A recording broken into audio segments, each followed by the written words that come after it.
Hello dear students, आप सभी का स्वागत है कोर्स बुक यूट्यूब चैनल में।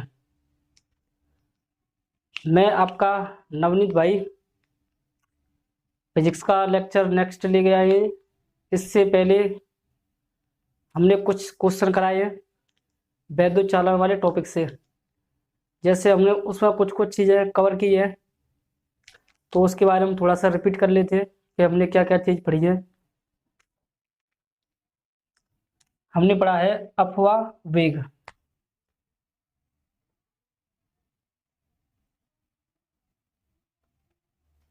मुक्त इलेक्ट्रॉन के बारे में जाना है, मुक्त इलेक्ट्रॉन और अफवाह वेग व धारा घनत्व दोनों में संबंध जाना है। धारा घनत्व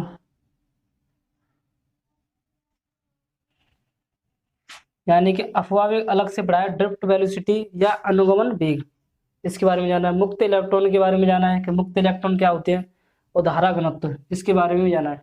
और इन दोनों को मिक्स कर कर भी हमने जाना है, ये भी जाना है धारा घनत्व नहीं, जे बराबर आई अपॉन ए, इस तरीके से। और एक पढ़ा है आई बराबर, इस तरीके से करके पढ़ा है ना, वो सारा कुछ अफवाह वेग। केवल आपको ये बताया जा रहा है कि हमने टॉपिक क्या क्या पढ़े हैं। अगर मैं इसके बारे में ब्रीफ में जानूंगा तो टाइम लग जाएगा, क्या फ़ायदा। उस वीडियो को देखा अच्छे से, ठीक है। अब हम अगला टॉपिक शुरू करते हैं। ये very very most important question है, ये 3 स्टार वाला क्वेश्चन है, ये मान लो 3 स्टार वाला क्वेश्चन है, ये वेरी वेरी इंपॉर्टेंट। तो इसके बारे में जाने देगा अपनी स्क्रीन पर क्वेश्चन। कंप्यूटर मोड है, स्क्रीन पर क्वेश्चन लगाइए बच्चों के लिए। इस लॉन्ग क्वेश्चन के बारे में पढ़िए, क्या लिखा है। मुक्त इलेक्ट्रॉनों के अफवाह वेग से आप क्या समझते हैं। आगे बढ़िए। मुक्त इलेक्ट्रॉनों के अफवाह वेग के आधार पर ओम के नियम की व्याख्या कीजिए, या ओम के नियम की व्युत्पत्ति कीजिए या निगमन कीजिए। कोई भी दिक्कत नहीं होनी चाहिए आप सभी लोगों को, बात एक ही है। आपके लिए ये लॉन्ग क्वेश्चन है, इसके बारे में हम अच्छे से जानेंगे कि क्या क्या होता है। अब समझे, पहले तो ओम का नियम, ओम्स लॉ, इसके बारे में जाने। उसमें जो अफवाह वेग है, जो क्वेश्चन में आपको दिख रहा है कि अफवाह वेग, उसके बारे में मैंने अगली वाली वीडियो यानी पहली वाली वीडियो में करा दिया है, उसे वहां से अच्छे से देखें, ठीक है। आगे इसे देखें। अब ओम का नियम देखिए, जो जॉर्ज साइमन ओम थे, उन्होंने ये ओम का नियम दिया है। अब इसके बारे में जाने।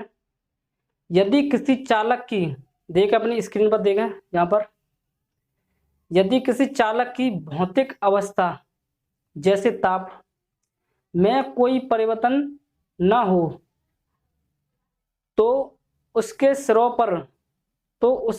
पर लगाए गए वैद्युत विभवांतर तथा उसमें बहने वाली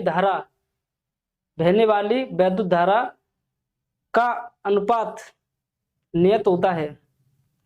तो यहां से आपका ये सूत्र क्या प्राप्त हो रहा है, उसने कहा है वैद्युत विभवांतर व वैद्युत धारा के अनुपात यानी कि नियत रहता है, नियत।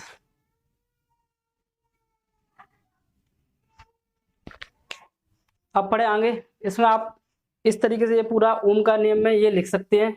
इतने जो जो इस रेड वाले में, जो पिंक वाले कलर में दिख रही है, उससे आप इस तरीके से लिखें। और आगे भी आप लिखना चाहते हैं तो लिख सकते हैं। जैसे अतः यदि चालक के सिरों पर लगा वैद्युत विभवांतर के बारे में आपको पहले भी बताया जा चुका है कि वैद्युत विभवांतर होता क्या है, ठीक है। तो इसके बार बार जानने में कोई वो नहीं है, तो समय लगता है उसमें। तो वैद्युत विभवांतर V तथा उसमें बहने वाली धारा I हो तो ओम के नियम के अनुसार V अपॉन I इक्वल नियतांक। अब आप इसे यानी V अपॉन, ये तो रहती है नियत, इक्वल नियतांक। तो आप यहां पर मान सकते हैं नियतांक आर। आर एक नियतांक है जो प्रतिरोध है V upon I equal R. यह आर जहां पर एक नियतांक है, इसका क्या होता है, आर का मात्रक का यूनिट लिखना चाहे, इसका मात्रक होता है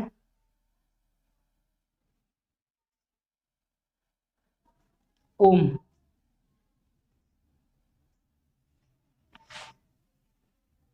इस तरीके से, या करके ये भी लिख सकते हैं वोल्ट, यानी V का मात्रक क्या होता है, V का मात्रक क्या होता है, विभवांतर मात्रक वोल्ट, अपॉन आई का मात्रक क्या होता है, एम्पियर। एम्पियर इस तरीके से भी ये मात्रक बना सकते हैं। जो यूनिट है इसका वैसे यूनिट होगी ओम। ठीक है, अब हम इसके बारे में जानेंगे कि इन दोनों के बीच एक ग्राफ खींचा जाए, जो आई और वी, आई और वी में क्या संबंध है इसके बारे में जानेंगे अभी। तो इसकी मात्रक तो आप लिख लिए, ओम और वोल्ट एम्पियर। ठीक है, कोई भी हो सकता है। तो हमने वी और आई के बीच में एक ग्राफ खींचा, पढ़े इसके बारे में। जो आपको ग्राफ दिख रहा है यहाँ पर, मैं यहाँ पर इसे रफ कर देता हूँ जिससे जिससे आप पहले से लिख ले, आप जिससे ग्राफ अच्छे से दिखे।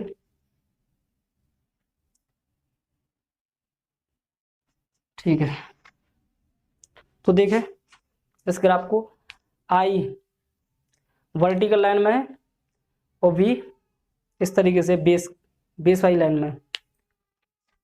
तो जो बीच में एक सरल रेखा प्राप्त होती है धातु के रूप में, तो पढ़े इसमें,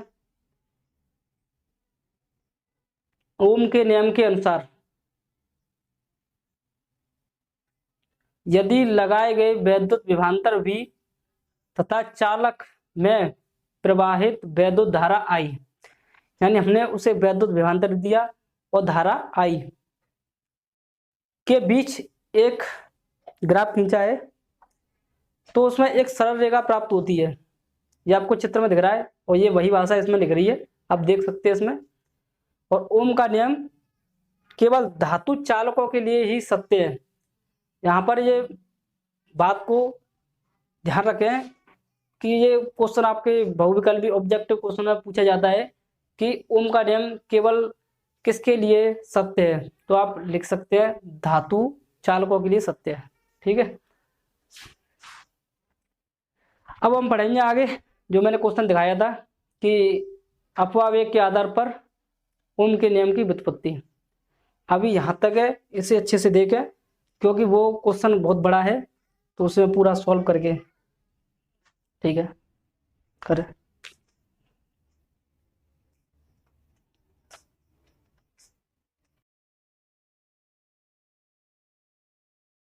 तो देखें क्वेश्चन तो आपने पढ़ लिया है। ये कोई धातु का तार है, कॉपर का मान लो, कोई भी हो, चांदी मान लो, कुछ ही मान लो, और उसकी एल मीटर लंबाई है, माना उसकी एल मीटर लंबाई है और उसके अंदर मुक्त इलेक्ट्रॉन है। किसी भी तार में अगर करंट फ्लो हो रहा है तो उसमें समझो कि मुक्त इलेक्ट्रॉन है, फ्री इलेक्ट्रॉन्स। तो इसमें फ्री इलेक्ट्रॉन और आई धारा बह रही है, और ये अनुप्रस्थ काट का क्षेत्रफल है, यानी उसका क्षेत्रफल है, और वी विभवांतर है। अगर किसी भी चालक को विभवांतर दिया जाता है तो उसमें स्वतः ही वैद्युत धारा उत्पन्न हो जाएगी। U बराबर 0। U यहाँ पर क्या है, प्रारंभिक वेग। तो इसके बारे में जाना है। माना धातु की कोई तार या एक तार, या यहाँ लिख लो कोई, धातु की कोई तार की लंबाई L मीटर है तथा अनुप्रस्थ काट का क्षेत्रफल A है। तार के सिरों के बीच विभवांतर V स्थापित किया जाता है। तो यहाँ तक तो आप पेपर में लिख देंगे, कुछ भी समय नहीं लगेगा इसमें लिखने के लिए। देखें, यहां से देखें, जब चालक तार के सिरों का प्रारंभिक वेग u, हम प्रारंभिक वेग मानते हैं u इक्वल जीरो तथा t समय बाद, यानी t समय यानी कुछ समय बाद अंतिम वेग v हो जाता है, तो अनुगमन वेग, जैसे औसत वेग हम निकालते हैं, औसत वेग किसी का भी औसत वेग निकालें, यानी कि जैसे दो चीजें हैं ये, एक यानी प्रारंभिक वेग और अंतिम वेग, तो इन दोनों को जोड़ देंगे और अपॉन 2 कर देंगे, क्योंकि ये कितने हैं, दो ही तो हैं ये, 1 और 2, इन दोनों को जोड़कर अपॉन 2 करते हैं, तब हमारा औसत वेग निकल कर आता है। जैसे अनुगमन वेग यानी जो औसत वेग है V D, drift velocity equal 0 यानी u प्लस वी। आप यहाँ पे ये भी कर सकते थे कि जो प्रारंभिक वेग है u प्लस वी, तो u प्लस वी अपॉन 2, तो u का मान क्या है, 0। समझ आ गया होगा यहाँ पर। अब देखें, गति के प्रथम समीकरण से, गति का प्रथम समीकरण क्या होता है, v equal you plus A T, v equal you plus A T, इसे याद रखें, v equal you plus A T, कई बार रिपीट करना है, लिखें इसे और याद रहेगा आपको। तो देखें, जो u का मान क्या है, यानी प्रारंभिक वेग हमारा मान क्या है, 0, तो 0 प्लस ए टी, लेकिन जो त्वरण, ये समीकरण का यानी जो गति का दूसरा नियम है उसका सूत्र ये होता है, त्वरण ए इक्वल एफ अपॉन एम रखने पर, यहां पर आप एफ का मान भी रख सकते हैं, एफ यानी बल का। देख, इस वैद्युत क्षेत्र द्वारा प्रत्येक मुक्त इलेक्ट्रॉन पर बल यानी E बराबर V अपॉन एल, E बराबर V अपॉन एल। तो यहां पर देखो, जो मुक्त इलेक्ट्रॉन है F बराबर E और E, ये वैद्युत क्षेत्र की तीव्रता यानी वैद्युत क्षेत्र E है, और ये इलेक्ट्रॉन है, जो स्मॉल वाला है वो इलेक्ट्रॉन है, और ये वैद्युत क्षेत्र की तीव्रता। तो यहाँ पर जो E आपको दिख रहा है, इसकी हमने वैल्यू इसमें पुट की है V अपॉन एल, तो E V अपॉन एल, ठीक है। अब आप आगे देखें, जैसे यही प्राप्त हुआ है, देखो V इक्वल 0, तो 0 हो गया, यहाँ पर A यानी एफ टी, यहाँ पर F अपॉन एम का मान रखने पर, A की जगह पर F अपॉन एम रखने पर, तो एफ टी अपॉन एम, ठीक है। थोड़ा रिलैक्स कर लो, दिक्कत हो रही है समझने में, थोड़ा रिलैक्स करो और लंबी सांस खींचो। हाँ ठीक है, ध्यान से पढ़ो, पानी वानी पी लो, अगर दिक्कत हो रही है तो पानी पी लो। लो, मैं समझा नहीं रहा हूँ, ठीक है, मैं जा रहा हूँ, ठीक है। पानी वानी पी लो, अभी थोड़ी ब्रेक ले लो, ठीक है। फिर हम एक बार और देख लो, इस एफ का मान इसमें रख देंगे केवल, ठीक है। पानी पी लो पहले।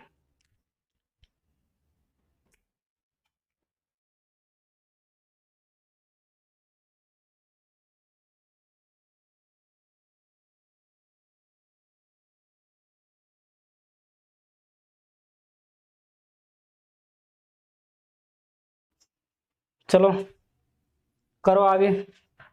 देखो, जो गति को प्रथम समीकरण दिखाओ जे v, ये क्या है, अनुगमन वेग v d, यहाँ पर v d कर लो, कोई भी दिक्कत नहीं, यहाँ पर लो ड्रिफ्ट वेलोसिटी, ठीक है, v और सफिक्स में d। तो इसका मान जो f है, f का मान हमारे पास क्या आया है, ये तो दोनों एक ही में है, ये समझो, ये और ये, लो एक बॉक्स में बंद कर दिया, ठीक है। तो f का मान हमारे पास क्या है, e v अपॉन एल, यही है ना, ठीक है। तो देखें, अब आप इसमें मान रखें, मैं पहले इसे रब कर देता हूं अच्छे से, तब समझ में आएगा।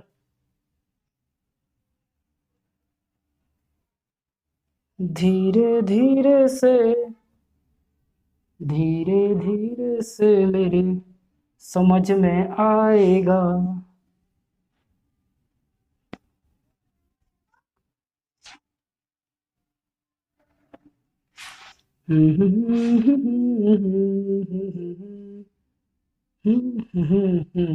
चलो देखो, ये आपको दिख रहा है v सफिक्स में d, इसमें f इसका मान रखें, यहाँ पर ही रख देता हूँ अगर आपको विजिबल है तो। वी डी इक्वल एफ का यानी कि e और v upon L M T, v suffix में d equal E V T upon L M, ये प्राप्त है हमें। तो जो t है, t ये किसके कारण है बताइए, किसके कारण है ये t? यहां पर लिखें यह समय t मुक्त इलेक्ट्रॉनों के कारण है जिसे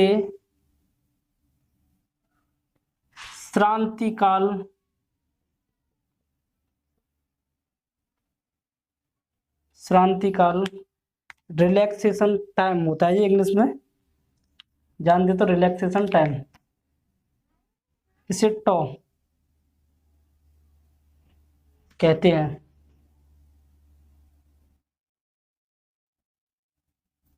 तो आप इस टी की जगह टॉ रख सकते हैं, ठीक है। V D equal E V L upon M tau, इस तरीके से। जो यहाँ पर टी है, यहाँ पर ये टॉ कर दिया यहाँ पर, क्योंकि यह समय टी मुक्त इलेक्ट्रॉनों के कारण है, इसलिए। तो देखें, आप इसे समीकरण स्पष्ट मान सकते हैं, मानने के लिए अगर आपने ये समीकरण स्पष्ट माना है।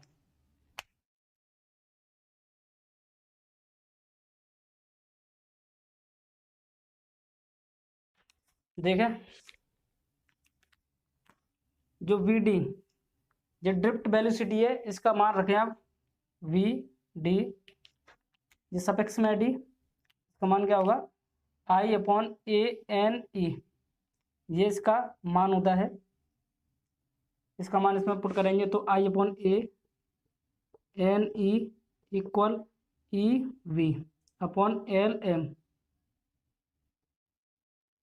टॉ, इनका क्रॉस मल्टीप्लाई करें तो क्रॉस मल्टीप्लाई करके क्या प्राप्त होगा, L M into I equal, या आप इसे यहाँ पर ले आए, जो बचा है, चलो यहाँ पर ले आते हैं, पहले इसे ही कर लेते हैं, ए एन ई स्क्वायर वी और इंटू टॉ। तो देखें एल एम, जो एल एम अपॉन जो ये है, ये वाला भाग इसके पास ले आएंगे तो ए एन ई स्क्वायर और टॉ, यहाँ पर आई इक्वल वी, ये होगा। तो जो L M upon A N ई है, यहाँ पर आप कर सकते हैं L M upon A N E square टॉ, यह नियत है। तो क्या हो जाएगा यहाँ पर आई प्रोपोर्शनल वी, यही यहाँ लिख सकते हैं कि यही ओम का नियम है।